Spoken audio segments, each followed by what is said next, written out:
morning, everyone. Welcome to Coffee with the Pastor. I'm Pastor John Woodin, and this is a ministry of Hollywood Faith Christian Center in beautiful Hollywood, Florida. Well, we welcome you. This morning, we're going to start in Ephesians chapter 4.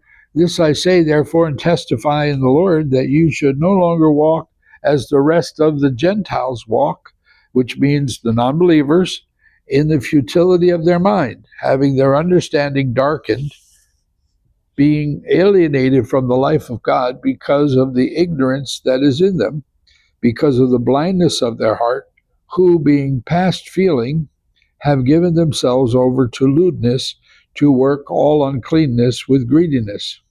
But you, now Paul comes back and says, but you have not so learned Christ, if indeed you have heard him and have been taught by him, as the truth is in Jesus, that you put off concerning your former conduct. Well, he's telling us we can't act like we used to.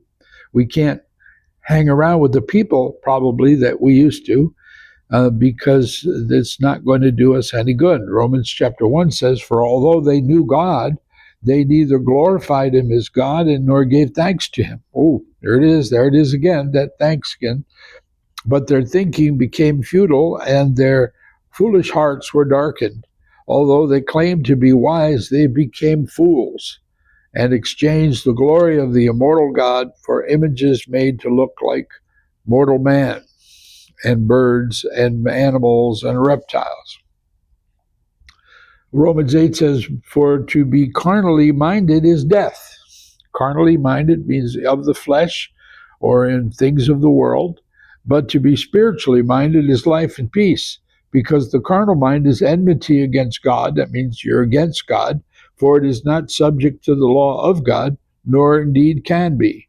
So then those who are in the flesh cannot, not might not may not, cannot. It's not physically possible, please God. But if you are not in the flesh, but in the Spirit, if indeed the Spirit of God dwells in you. Now, if anyone does not have the Spirit of Christ, he is not his. And finally, in 2 Corinthians, it says this, and we do not war according to the flesh.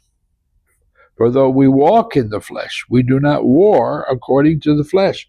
For the weapons of our warfare are not carnal, but mighty in God for pulling down strongholds, casting down arguments, and every high thing that exalts itself against the knowledge of God, bringing every thought